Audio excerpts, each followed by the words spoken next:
I'm Millen Cordero. I'm a National Kappa League board member, and I'm a Kappa Leaguer here in New York.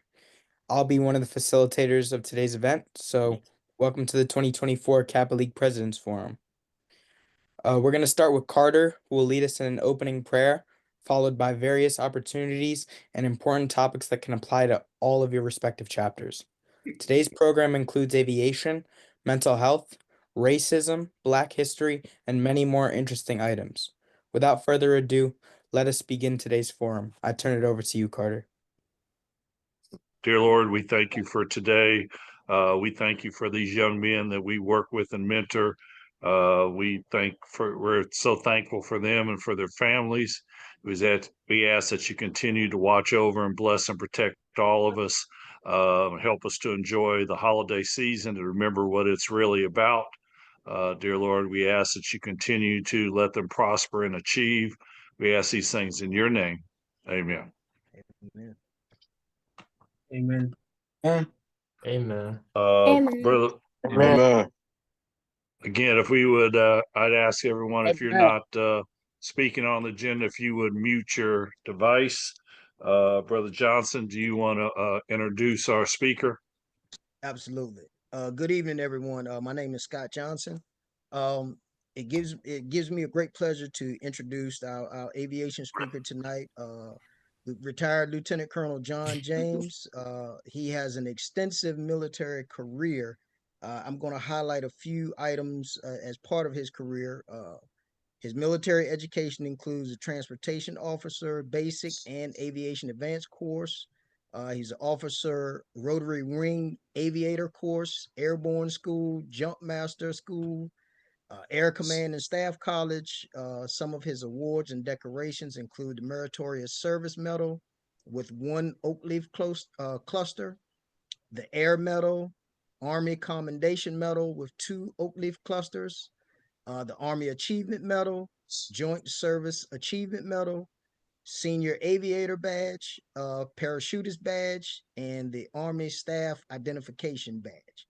He's married to Silhouette Denise, and they have two sons, two daughters, and two grandchildren residing in Suffolk, Virginia. At this time, I'd like to present to you retired Lieutenant Colonel John James. Brother James, the floor is yours. All right. Good evening. How's everyone doing? All right. I know Good. you're muted, but so glad to see you. I thank Brother Burnett. I met you here when you came here to the Hampton Roads area. Appreciate you for coming there for our 50th. Also, Scott Johnson, thank you, and brothers all and Kappa Leaguers. Just it's an honor and pleasure just to be able to speak to everyone tonight. What I'd like to speak about is or talk about is probably for about 10 minutes, and then we'll go to question and answers. Scott, I don't know if we can pull up those slides. If not, I can talk off the cuff, and we'll go from there. Okay, but don't know if you had those branches slides that I sent to you. Hold. I can forward those over to Brother Scarborough. Okay, all right, let's go ahead and do that. I'll tell you a little bit about myself. My name is John James. I say I'm from New York. Excuse me, Brother James. So those files are going where, Brother Johnson? Scarborough running the slide presentation. You can send them to me, Brother Brother Scarborough. Hasid. Yeah, you can send them to me. All right, yeah, Brother Hasid. I'm sorry. Go ahead. It's okay. All right, brothers. But no. Again, just tell you a little bit about myself. My name is John James. I say I'm from New York City, but my dad was in the Army. That's where we lived the longest, so that's why I say it's home. My dad was an Army officer. He was a transportation officer. He graduated from Southern University, and back then in those days, a lot of the brothers from not brothers, but a lot of men and officers from Southern University would go to the Transportation Corps, and that's what I knew coming in. Growing up, I had all kind of mentors, just like you all have mentors. I had a lot of mentors. I was blessed. I'm gonna tell you, I was blessed to have the men that helped me out, like Colonel Francois, General Honore, General Honor, just many men, besides my dad, who was my hero, many men who mentored me. I got into aviation because of my dad. Just got to do hot compresses. Got into aviation because of my dad. He wanted to be a pilot. He went to flight school, and his stick buddy got in an accident. And I'll talk to these later, but we keep these up. But my dad got into a plane accident. He got hurt, wasn't able to make it through flight school. And I just remember that story that he told me. So when I was in New York City, we lived in Brooklyn, and we lived on final of JFK. So what would happen is every day we would go outside and we had a telescope, and we would look at those tail numbers on those aircraft and try to identify what kind of aircraft they were, whether they were 727, 747, a Cessna coming by, a helicopter, whatever. And we would go in the book and just identify them. Those were the friends that I had. And, I took that. And when I turned 19, my dad asked me if I wanted to fly. What do y'all think I told him? Of course I would like to fly. So a guy named Joe Holt took me up on my nickel ride. And that's when we had moved from New York to New Jersey. And what a nickel ride is your first ride that you go up in the plane and you're allowed to fly. So the first time I got in that aircraft, and I didn't take off, Joe Holt took off. But once I got up in the air, I knew that's exactly what I wanted to do. I came down and my dad said, well, if you want to fly, you have to be able to pay for it. I'm not going to pay for it. So I did whatever I had to do to make money and to pay for those flight lessons. And back then, you would think it was a lot of money, but $40 was a lot of money for those flight lessons. They cost a whole lot more now, but I did whatever I had to do. I ran errands. I bagged groceries. I put took groceries out of the carts and put them in ladies' cars just to make money. I had a newspaper route. I did whatever I had to do to fly. So after flying for about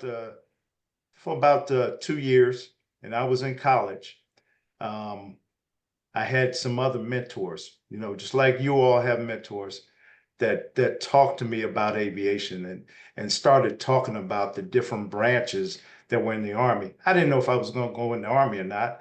And by this time, we had moved to Jersey. I went to Rider University, which is in Lawrenceville, New Jersey, right next to Trenton, New Jersey, if you all know about Jersey. So I was in ROTC as a freshman, and that's the same time that I signed up. So I was in what's called the simultaneous membership program for the Army ROTC, because I ran track, but at the same time, the ROTC building was right across the street from me. And at that time, the draft, they were talking about a draft, and my dad said, well, you better go ahead and sign up. Sign up as an officer so you don't come in otherwise. So I went ahead and signed up, and I joined the Civil Affairs unit that was in Trenton, New Jersey. So I was a cadet and a third lieutenant at the same time in that Civil Affairs unit.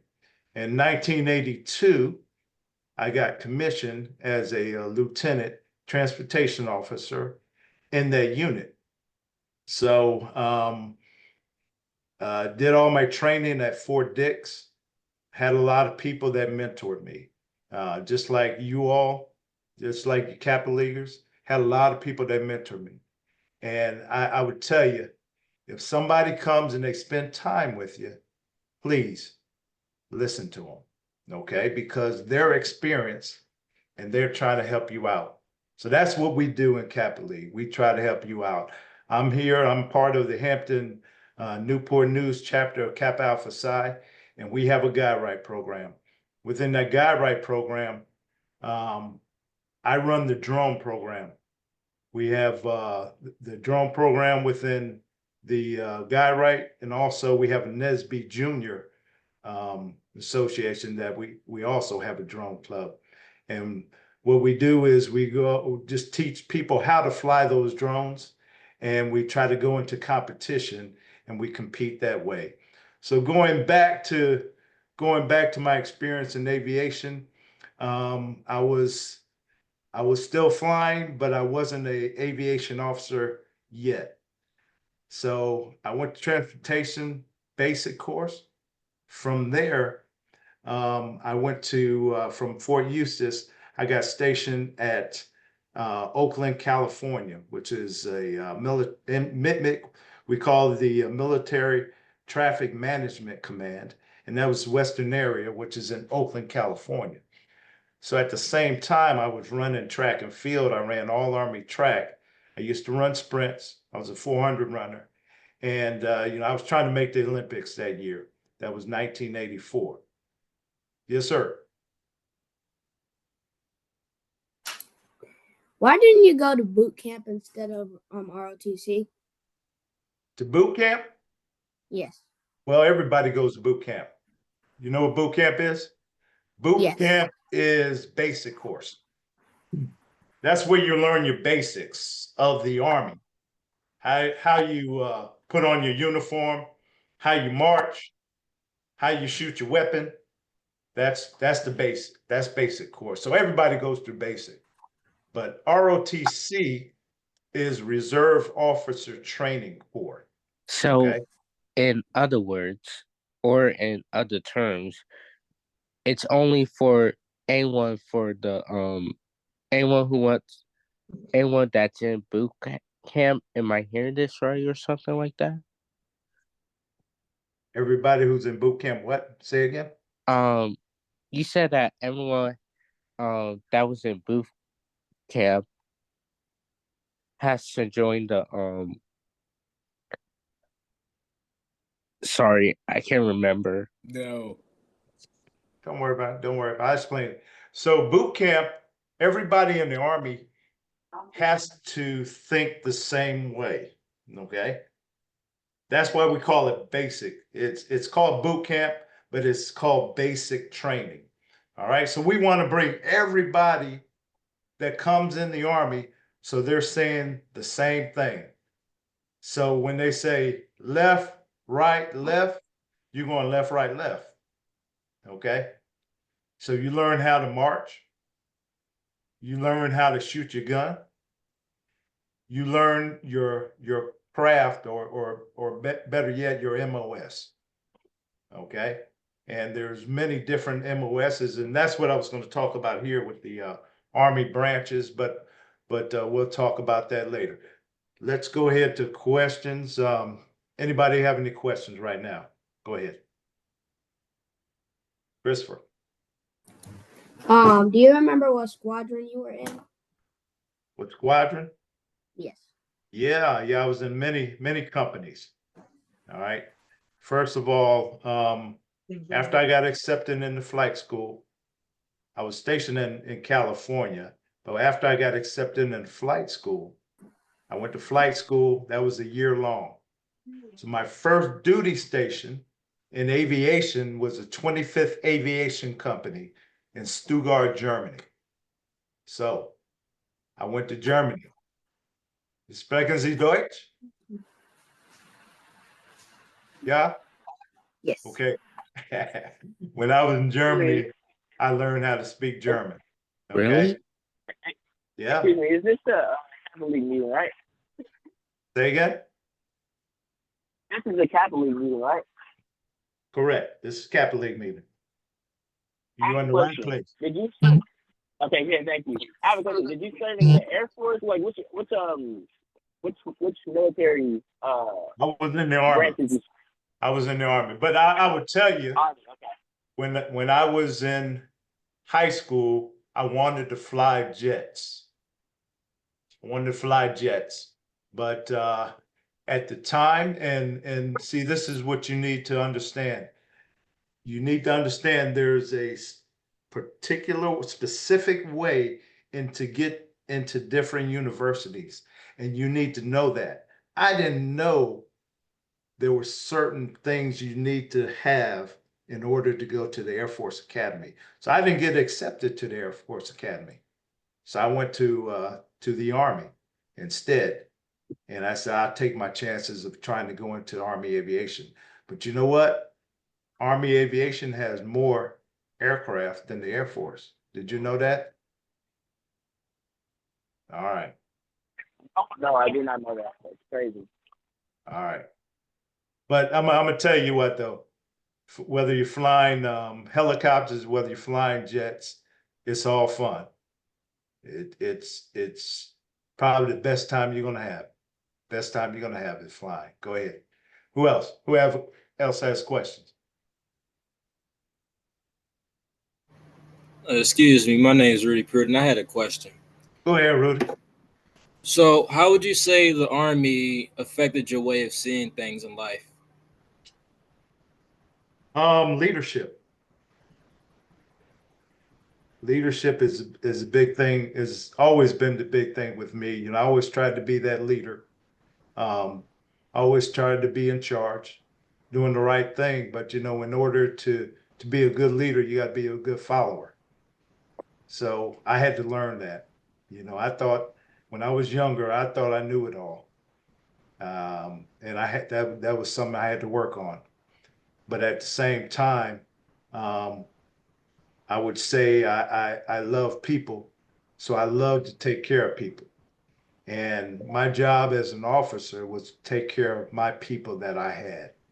And I would tell you that's probably the one thing that I got from the military was the leadership.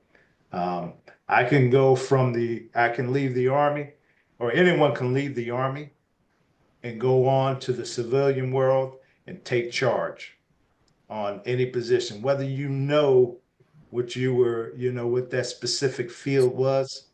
Um, you can go and you can take charge and do whatever needs to be done. Does that answer your question? Yes, sir. Okay. All right, Van. Uh, I have a question real quick. My name is Aaron McKinney. Were you always a leader before you joined the Army, or did you become one throughout your life in the Army? I always tried to be. I was the captain of my track team when I was in high school. Same thing in college. I tried to take charge when my cousins and we got together in the summer. But I always hung around people that were older than me. So, you know, I guess I got their ways and you know, was able to listen to them. But then when I got with my peers, I was able to take charge. Yes, sir. Who's next? I have a question, sir. Yes, sir. What was your favorite part about being in the military? Favorite part? I would say the experience that I received from number one, traveling around the world. Like I said, I was in Germany, Korea. When I was younger, I lived in Morocco, Spain, France. I've been around the world, been to Africa, all around the world. So just the traveling and then the people that I've met. I have lifelong friends that were in the military and people that I have met overseas that I still stay in contact with. So that's probably the two best things and the camaraderie. You know, these are people that I was in the military with that I know they had my back and I had theirs. So if there was somebody that, if I was stuck on the road at 4 o'clock in the morning, they're going to come and get me. All right. If I call them up, those are my boys. They're the ones that are gonna come take care of it. All right. All right, thank you, sir. All right. Thank you. Brother James, you got a hard stop. Say again. Brother James, is there anything you want to kind of close on? I Oh, love I'm all the sorry. questions. What I would ask for our young folks, if you because we're going to need to move on. If you still have questions, got no hands up, put your questions in the chat. And Brother James, if you would respond to their questions in the chat, I'd appreciate it. But anything you want to close on?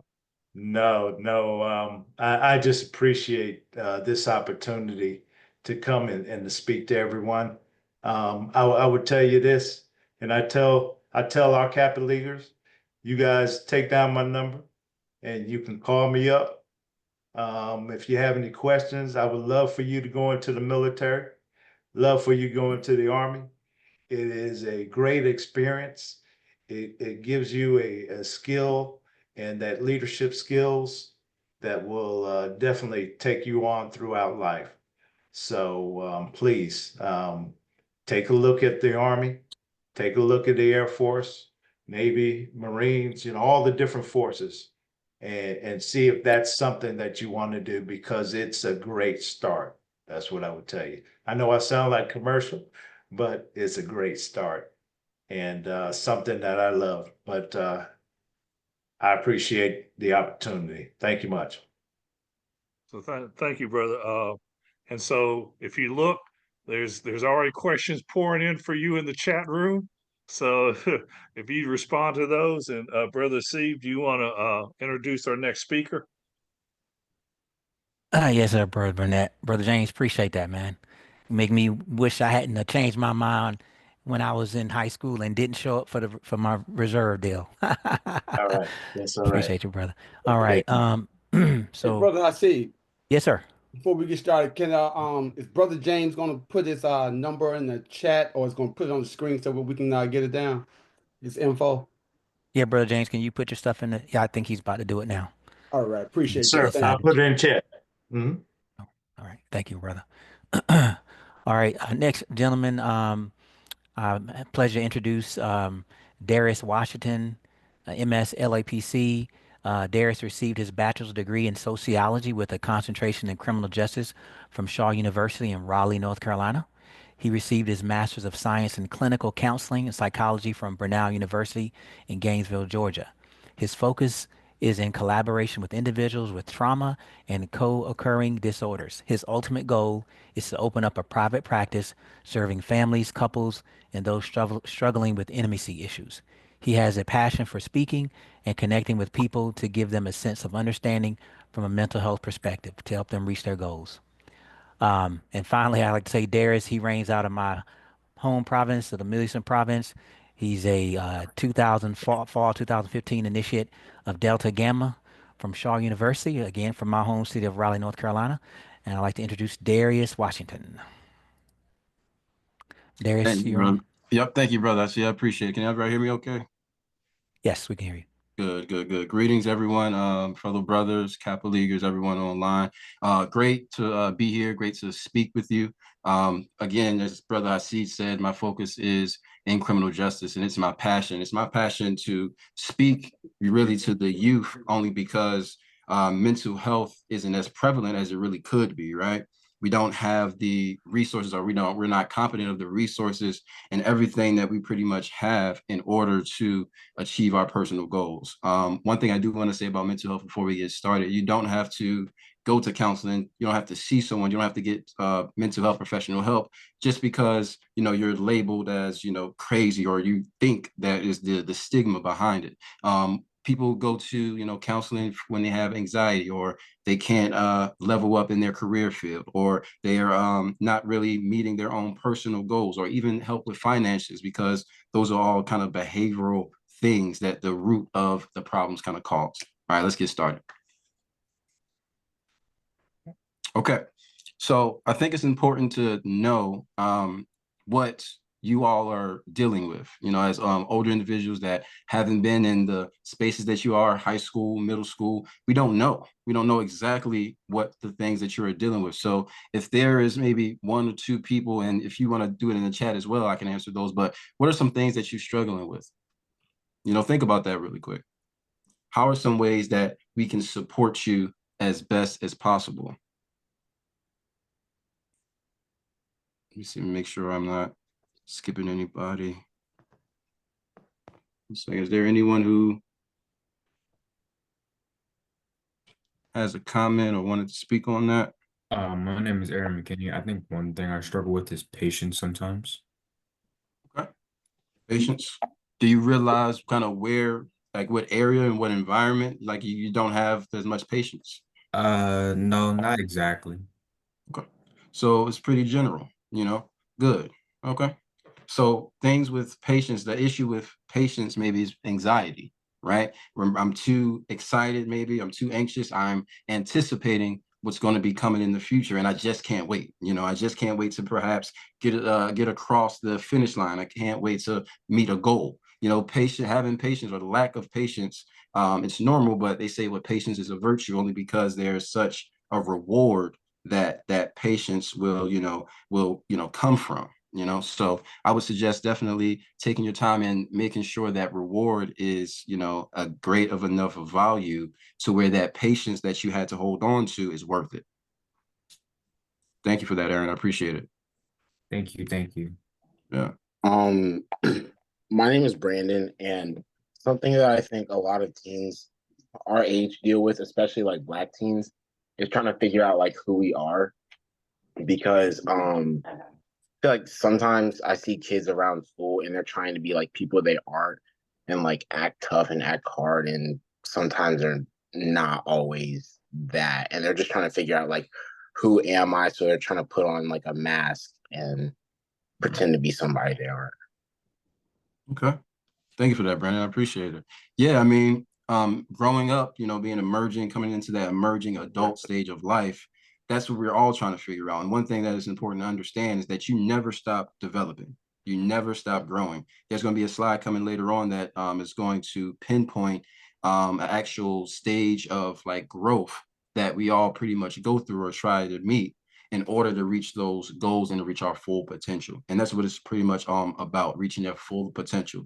When it comes to being in like society or kind of having to address certain stigmas when it comes to just living social life, being a young, man, there's a lot of peer pressure. There's a lot of push and pull when it comes to how you should live your life, the values and the views that you should accept, and all of those. But it's important to stay 10 toes down on what you believe in, the things that you kind of grew up knowing, the things that you follow and you value. I was actually talking to our chapter's Kappa leaguers, and I was telling them that your values reflect your behavior. You're going to act in which way you feel your values will be met. The needs of those values would be met. So if you're someone who is very athletic and you like sports and that's a value, you're going to focus and prioritize that. Then your life around it, including your diet, your sleep schedule, all of those things will kind of follow because that's a core value that you have. Does that make sense, Brandon? Yeah. So one thing you can do to preserve your values is to review them. It's okay to review certain things that but it's just to get a firm grasp of things in order to move forward in, your own goals and struggles. Thank you for that. I'll take one or two more questions and then go to the next slide. Hello, my name is Jaden Means from the Kappa League.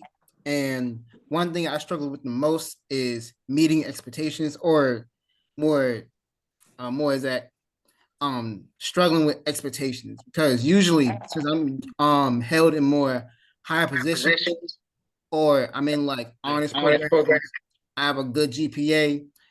A lot of people have high expectations for me, and that often leads to stress, because once I mess up somewhere in my road, my path to success, it gets to you and you start panicking, and then you start stressing, and you don't know what to do.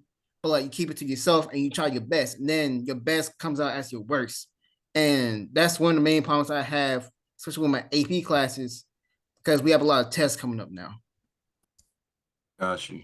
Okay, Jaden. So I'm gonna ask you a question. So do you actually feel that people are coming to you and pushing these expectations on you, or do you feel like it's like you're internal dialogue more so when it comes to. He was on the counter. Make sure we mute our mics if we're not speaking. We it's important to realize if the expectations you're talking about are coming from external factors, other people, teachers, parents, friends, or you're kind of having that internal dialogue about yourself, about your own expectations. So let me ask you that. Which one do you think it is, Jaden? Well, now they say like that, I think it's both. Yeah. Yeah, and that's natural, high achievers, Kappa, we're all about achieving. And obviously, Kappa League, you're all going to follow the suit of that achievement, right? So if you are also putting more pressure on yourself, we're our own worst enemy. All you're going to do is make things a little worse. So what you may have to practice, Jaden, is having more grace with yourself, being patient, being kind, showing yourself love, and actually maybe even rewarding yourself when it comes to your own accomplishments, so you can feel that you're making those marks and those strides in your life and in your high school career. Hope that helps you. Thank you, sir. Yeah. Okay. Brother Hasi, let's go to the next slide. Good questions. Okay. So one thing I want to stress as well is counseling itself. Actually, just last night I was doing a panel on grief during the holidays, and everyone was talking about spirituality and support and emotions and all of that, but not a lot of people were thinking about just getting professional help. It's important to get help either at whatever stage in life, from when you're children, 3 years old, 4-year-old, 5-year-olds get some type of counseling, play therapy to help them with their sensory skills, to help them with communication, to help them with interpreting, facial expressions, all the way up to when you're an elder, to where you're maybe struggling with other things in life. Everyone is a candidate for counseling, especially if you experience trauma, especially if you experience heartbreak or a certain sudden change of life. 20% right here of teens are in counseling right now. Only 20%. All right. So the percentage of children and adolescents who receive counseling or therapy during the past 12 months, though, has increased. So we are seeing an increase of, teens, middle schoolers going into counseling, which is great, which is exactly what we need and want. But that 20% of teens can be higher. There are millions of teens not getting the help that they could need and actually benefit from and improve their quality of life, their communication, their academics, their self-value, their self-worth, if they were to talk to someone perhaps about their issues. Once you feel that you can open up, speak to someone, get that support, that emotional support, get an understanding and a level of insight for yourself, getting to know yourself, things become easier. You start to understand your value and who you are and how you want to move in life and the goals that you want to achieve. All right, next slide, brothers. All right. So really quick, just you can raise your hands. You can do a fire emoji in the chat, a smile emoji in the chat, whatever you need to do. Who has heard of Maslow's hierarchy of needs or seen something like this? Anyone? Okay, got a few. Xavier, Carter, Montgomery. Okay, a few people have heard of it. Good. All right, nice. So pretty much Maslow, this theorist, pretty much said that no, America. We're gonna talk about it. I was back there with him. Maslow's hierarchy of needs pretty much Excuse me. Hey, if you're not speaking, please go on mute, because I can't mute you because I have the screen up. Please go ahead, Brother Washington. No problem. So Maslow's hierarchy of needs. Someone asked pretty much about, knowing yourself, reaching your full potential. This is pretty much the basic understanding of it, So as humans, our basic nature is to be social creatures, right? In the pretty much Neanderthal days, if we were pretty much separated from some type of social structure, then we would pretty much perish because we don't have the support of the people around us, right? Those same principles are still instilled in us today, and our basic human drive. So you'll see that there are 5 levels. And when it comes to reaching your goals, reaching everything that you need, these 5 levels separate them. You're on the bottom, that's the foundation. You have to have a solid foundation, right? Air, water, food, shelter, sleep, clothing are all basic needs of human beings when it comes to just living life, improving their quality of life. And pretty much how the hierarchy works is if those basic needs aren't maintained and consistent in your life, then it's pretty much harder to meet safety needs such as personal security, employment, resources, health, and property, and all that. When these aren't met, then it's harder to go up and up the scale, love and belonging, esteem, and ultimately self-actualization, which is pretty much the goal of counseling. For those who don't know, the ultimate goal of counseling is for you not to necessarily need counseling as severely as you did when you came in the door, right? It's important to build autonomy or pretty much independence in your own coping so that when something comes, you can just snap to it. You had sessions and time and experience. You did homework with the therapist, and you were able to understand that this is a skill that you can implement to actually combat any stress, anxiety, trouble that you have pretty much. You know, these all are something that, you know, we should be studying because, again, those all kind of coincide and can together form a better quality of life. All right. I hope that helps you as well. Is there anyone who has any more questions pretty much that, you know, we can end on? Good questions. I love it. I love it.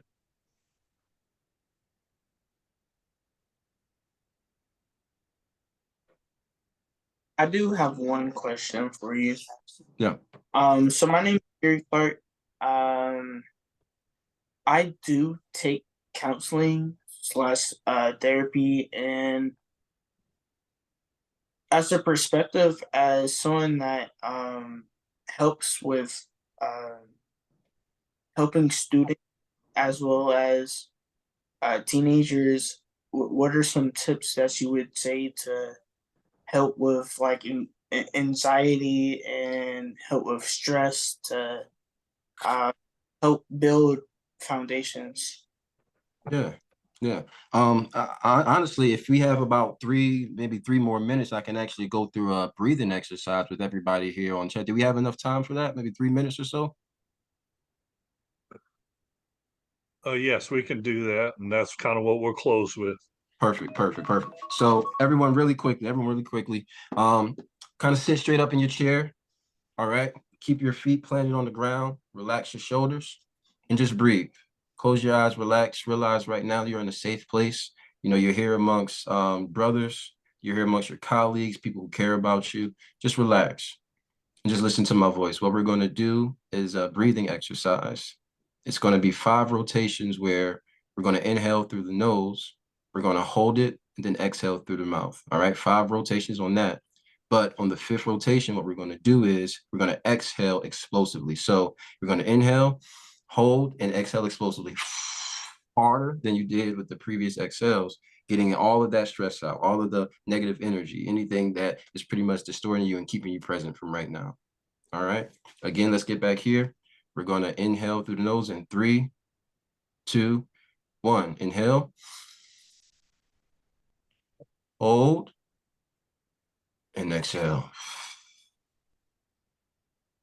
Good job. Inhale through the nose one more time. Inhale. Hold. And exhale. One more time. Inhale through the nose. Inhale. Hold. And exhale. 2 more times. Inhale through the nose. Inhale. Hold. And exhale. Last time, remember to exhale explosively. Inhale. Exhale. Hold, sorry. And exhale explosively. Stay relaxed. Keep your eyes closed. Shoulders relaxed. Just open your eyes slowly. That's a breathing exercise that you may notice, you know, you get a little lightheaded. You know, you may notice that you're kind of feeling a little relaxed, more, you know, calm. That's something that you can use pretty much at any time. You know, there are other coping mechanisms, but, you know, I'm looking forward to showing you all that in the future. Definitely. Thank you all so much. I'm Darius, the therapist. Thank you for your time. Hey, thank you so much, Brother Washington. And if you continue to have questions, please put them in the chat and we'll go from there. And thank you very much. All right, so up next will be our panel on racism for tonight. So I'm gonna share my screen with the questions.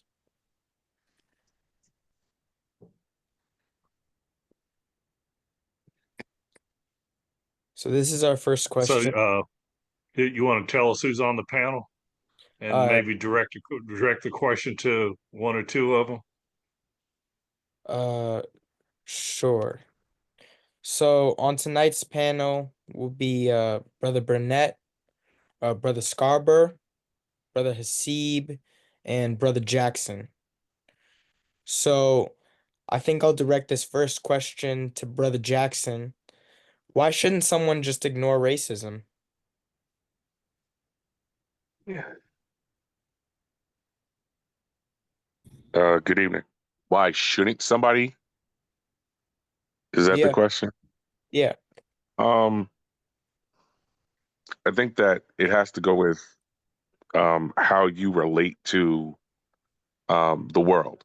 Okay. So if you feel that um, there are actions that are happening that you would um, feel are racist, you should acknowledge them and really understand why you feel that they're racist. Where's the racism coming from? And then begin to understand how the appropriate response should be. So if it makes you feel a certain kind of way, you should um, always not ignore it, but acknowledge it and then move forward and figure out the best way to address it. Thank you for that. Our next question is, who can you confide in when being affected by racism? And I'll point this question to Brother Hasib. So who can you confide in when being affected by racism? Um, I would always say that whoever you're closest with, so ideally, um, probably someone a little older. Um, Kind of going back on what Brother Washington talked about in his last session, you don't want to hold that kind of stuff in. I know that in today's time, a lot of things, a lot of people your age, they tend to hold things in. They may not even share it with their best friends, but you definitely want to confide in someone that you're close with, preferably an adult, I would imagine, or someone that's well-rounded and can kind of advise you because you don't want to hold that in. And I think that's the biggest key is making sure you communicate with someone, whoever that is, as long as it's someone that's in your circle of trust, as they call it. But I would say the key thing to it is confiding in someone that you trust. So because again, I know in today's world, people in not just your age, but even in their 20s and some early 30s, they keep things in. They don't communicate like us old guys do. So Yeah, I think that communication is definitely important. And yeah, your circle of trust, I guess whoever that may be, if it's like someone in your Kappa League chapter, if it's your advisor, if it's a teacher, a parent, I guess whoever you're closest to that can help you. yep, yep. Um, this next question is, I'm gonna direct it to Brother Scarborough. And it's how should someone deal with daily microaggressions? And if you don't know what a microaggression is, it's not like it's inadvertent racism. Like maybe someone will walk up to you and say, "Can I touch your hair?" or make a comment like that, or do something that makes you uncomfortable. Good evening, everyone. So the best way that I think you should deal with it is address it directly, because ignoring those type of actions, any actions that make you feel uncomfortable, actually gives approval to the person who are performing these actions. So if you don't address it directly immediately when it happens, express uh, that you do not like what they have done, then they'll continue to do it and they'll be empowered to do it because after you did not address it, um, now they almost have a green light. Well, he doesn't mind me saying that and just continue to move forward with it. Meanwhile, on your side of the fence, how it's impacting you, it's impacting you mentally, because now you're feeling uncomfortable and you're going to continue to feel more uncomfortable to the point where you may not feel you now have the power to address it because you've allowed it to continue on. So I would say if someone makes you feel uncomfortable, either in something that they say or something that they do, is that you address it with them immediately. Yeah, I think, yeah, confronting it head on is probably the best strategy so it doesn't keep happening to you. So, this question here, can you stop racism before it happens? I'm going to direct it to you, Brother Burnett. Sure. Um, I'm not sure you can necessarily stop it before it happens, but you can make sure you address it and stop it after it happens. But I think one of the ways that you can maybe I won't say prevent, but maybe make people aware is a couple things. One, if you don't engage in anything that would be considered racist as comments or anything else, because racism is not always about what happens with Black and African American people. So if you are you know making fun of someone that maybe is a Native American or something else. If you're doing that, then people are going to think it's all right for them to say something about your race. So I think it's important to make sure that you stand up, that people know that you stand up for that you're not going to tolerate and not going to go along with racism. And that's the best way you can do that to try to stop that, before it happens. Um, and if people know that that's how you feel, then they're less likely to do some of those things in front of you or before you or to you. And the other part I'll just add is when you encounter it, particularly as a young person, it's also, like I said, to your circle of trust, but it also uh, it's probably appropriate to take it to someone that's in authority. And if that's not a teacher, that may be your principal, that may be your counselor. So I hope that answered your question. Yeah, I understand that. I guess treating people how you want to be treated is like one big way to prevent things before they happen, because if you show people that you don't find it acceptable, then they probably won't do it to you. Yeah.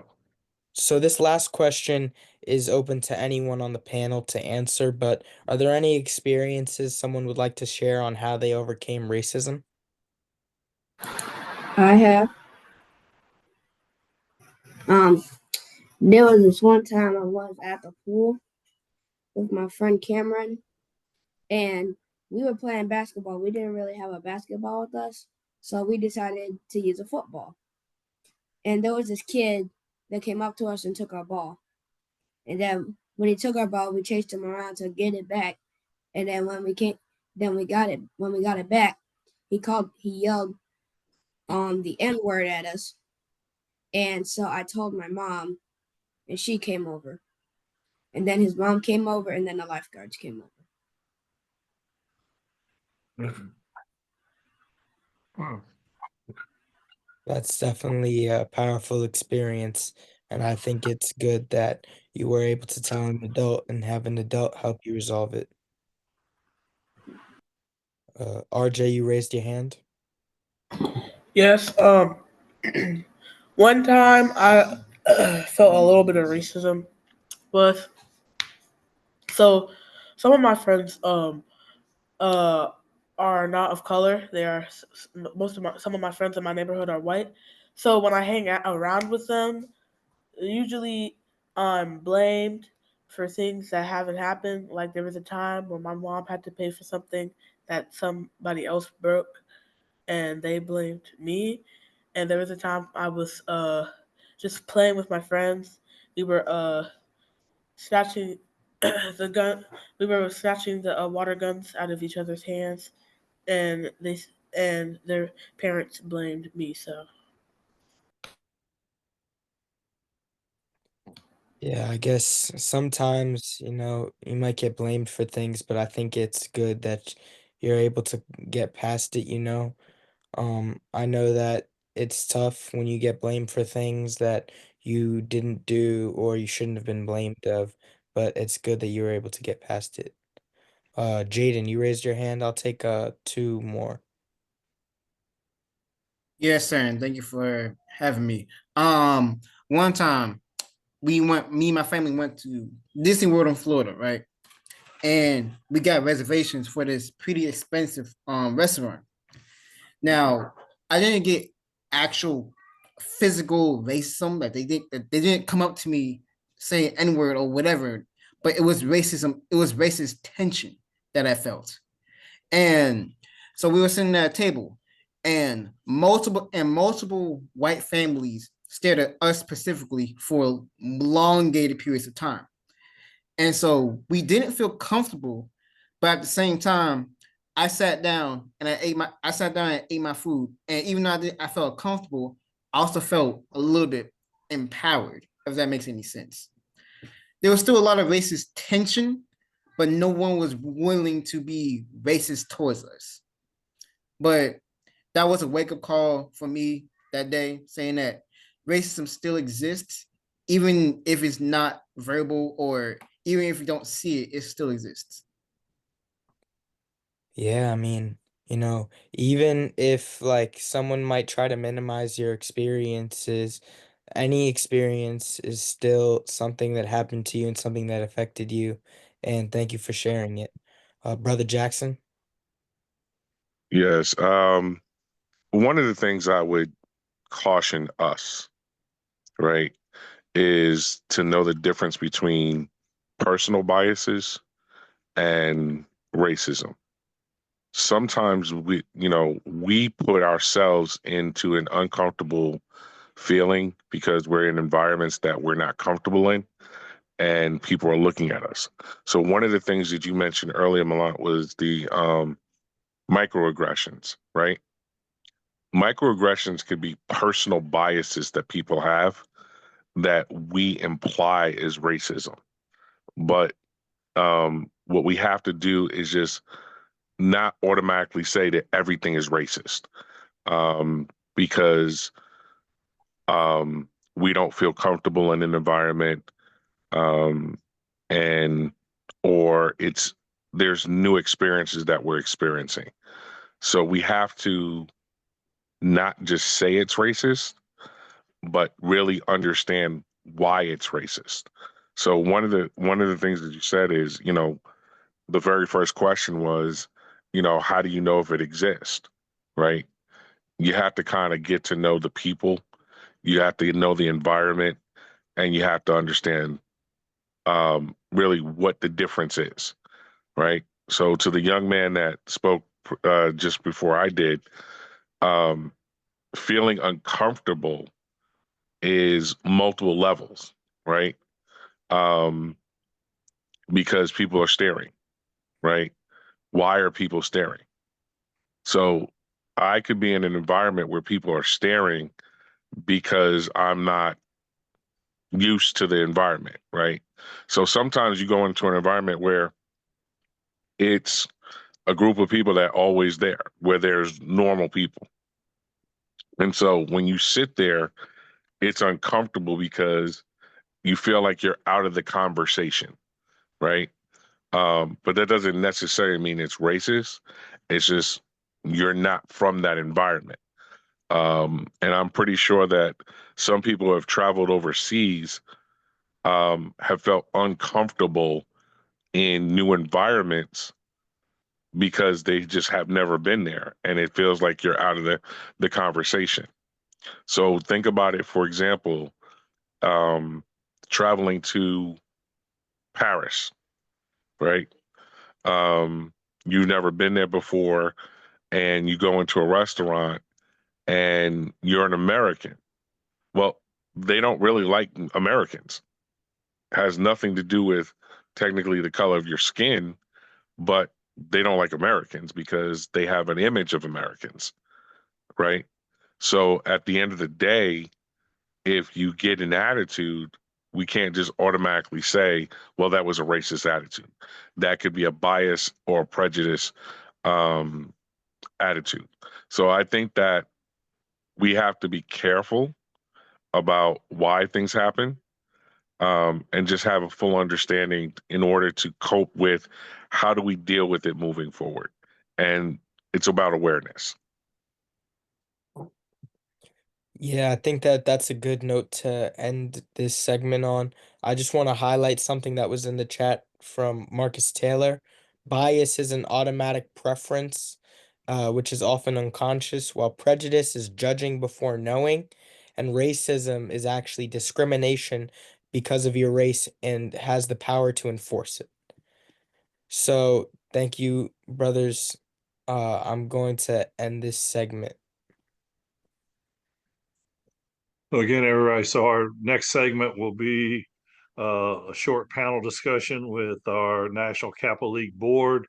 And it's really going to talk about, if you have questions or issues on your Kappa League chapter and how they are functioning or how they should function.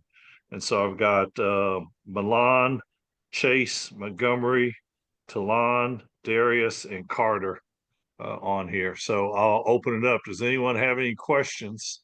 Or I guess I'll pose the first question, and I'll pose it to Carter if I could. First question is, what are the biggest problems that you see in Kappa League chapters, and how does your chapter and how do you deal with it? For me, I would say one of the biggest problems that I've seen at a few Kappa League events is acting like they're not part of a group and something that they should stand for. I've seen where people make impulsive decisions with the Kappa League on their chest and act like they're not representing something. So I feel like it's very important that if you are representing a group or um, if you're with another group of people, you need to set yourself at a high standard because that's what Kappa League is. We strive for excellence here. So I would say if Very that good. answers your question. Yep, very good. Does anyone, do any of my students out there have any questions? Oh, excuse me. I would like to add on to Carter Jackson's claim, and I actually agree with it very well, actually, because I feel like that there's not enough, and it might just be my chapter, but yes, mostly just my chapter, but there's not enough enforcement of rules, and this allows a lot of the younger Kappa Leaguers. I'm not saying it's always the younger Kappa Leaguers, but in my chapter, it's mostly the younger Kappa Leaguers to always bend the rules and get around doing what they want. And I see this, and like Carter Jackson said, it's a bad look on the Kappa League name. And so I just feel like there should be more enforcement and more harsher disciplinary actions towards the mismanagement and the mistreatment of our name. Hello, I'm Trey Smith from Huntsville, Alabama. I'm the president of the Huntsville Kappa League. One of the things I've struggled with is, well, this year we've implemented new dress codes because we're changing our culture. And for the most part, we have been doing a great job behavior-wise. But I'm struggling with things like guys not bringing their binders and other requirements to our meetings, showing up in the wrong dress code, sometimes deliberately, and even a few officers not pointing anyone out, but not doing their job to the best of their ability. That's what I've been struggling with this year.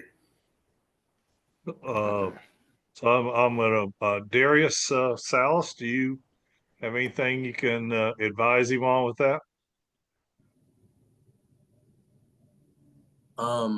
Yes. What was the question again? Could you repeat that? Robert, I'll let you rephrase your question.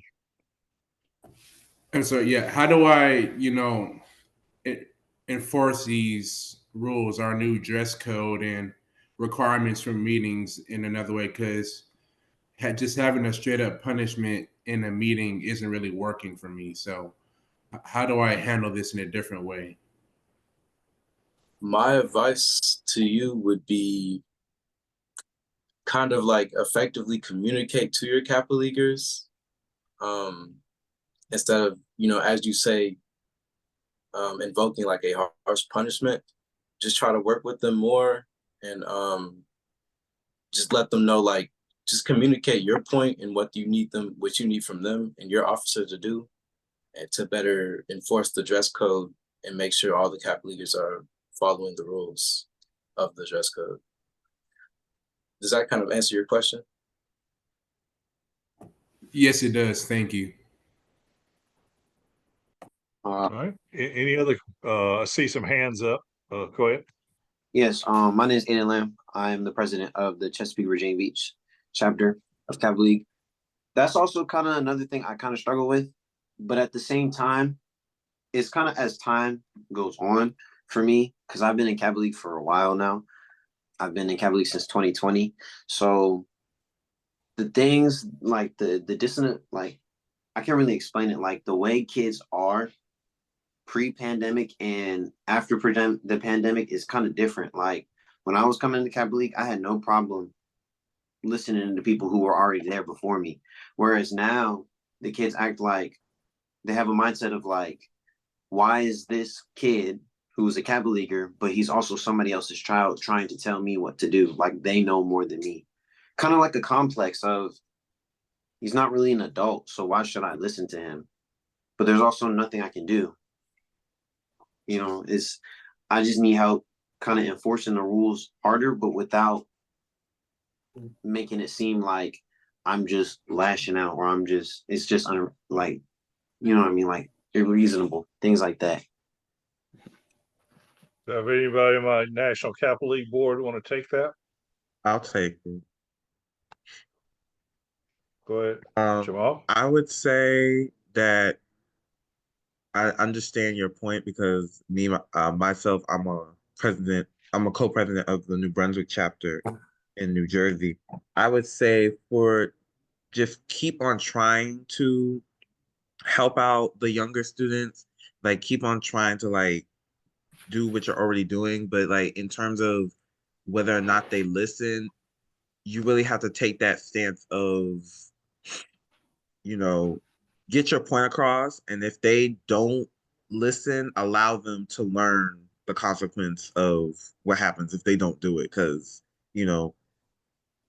they're just at that point, they would have to, actually, they would have to learn by, consequence. They would have to learn by that. And then, they'll know not to do it again because they know what happens if they disobey or go against the rules. That's what I would say. I would like to add on something for both of the last two, Aiden and I believe it was Trey. Is this going on a lot at your monthly meetings or events, or is it a accumulation of both? It's more so of both. Oh, I'm sorry. Go ahead. You good? For the most part, it's my meetings when we're out in public or not. They behave themselves and they're in dress code, but it's in our meetings when we're there to conduct business where they're not really taking it serious. Okay, so I recommend if they don't take their business and meetings seriously, don't let them come to the events that they want to come to, and they'll be right for those, but they need to understand that everything is important, not just when they want it to be important, that's when it's important. Does that make sense? Yes, thank you. Yes, I understand. Yeah. Any other questions? I had a question. Go ahead. All right. Hi, I'm Chase. I'm from Nersha White Plains chapter. I'm the president of that chapter. My question has to do with overall engagement with Kappa League. Currently, something I'm struggling with in my chapter is that some of the newer Kappa leaguers, I'm kind of having trouble keeping them engaged, in overall activities, and in some cases even showing up to some activities.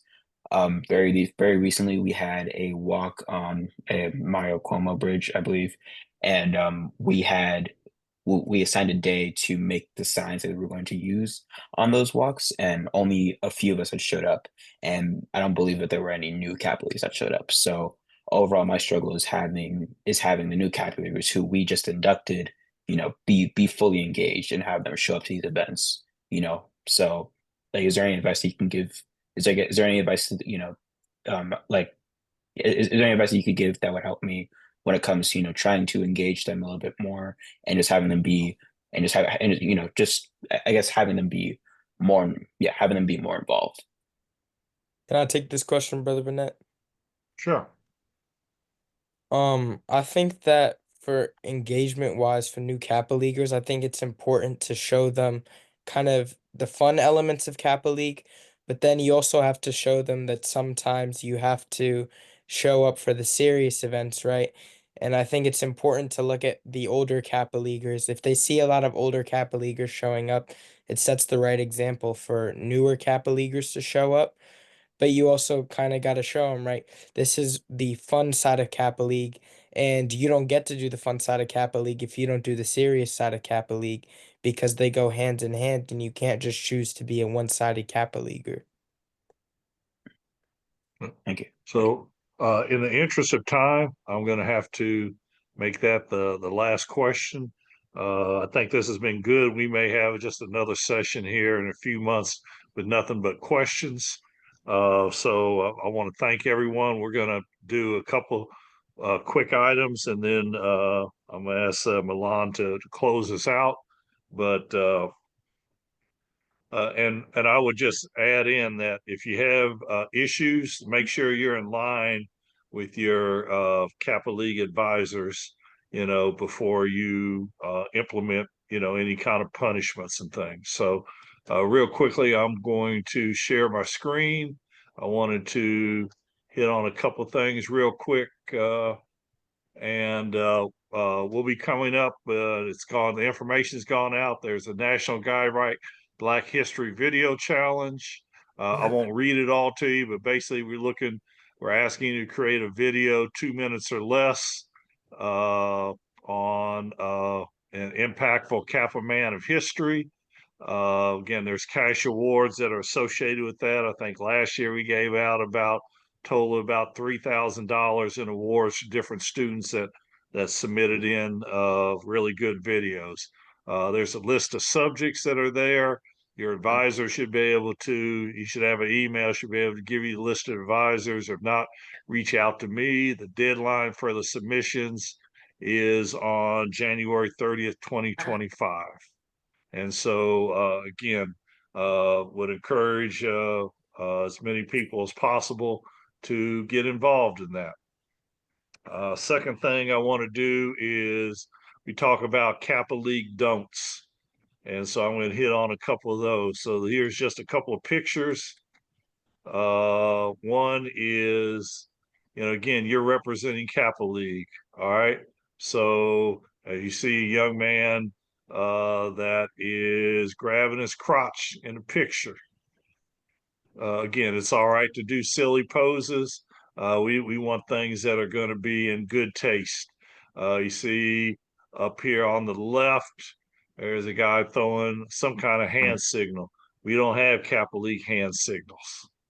Kappas have hand signals. Kappa Leaguers don't. Going to the next again, there's a Kappa throwing the yo, and that's fine. We don't have a Kappa League hand signal. That's over here. There is no hand signals. And lastly, again, hand signals. So those are some of the Kappa League don'ts.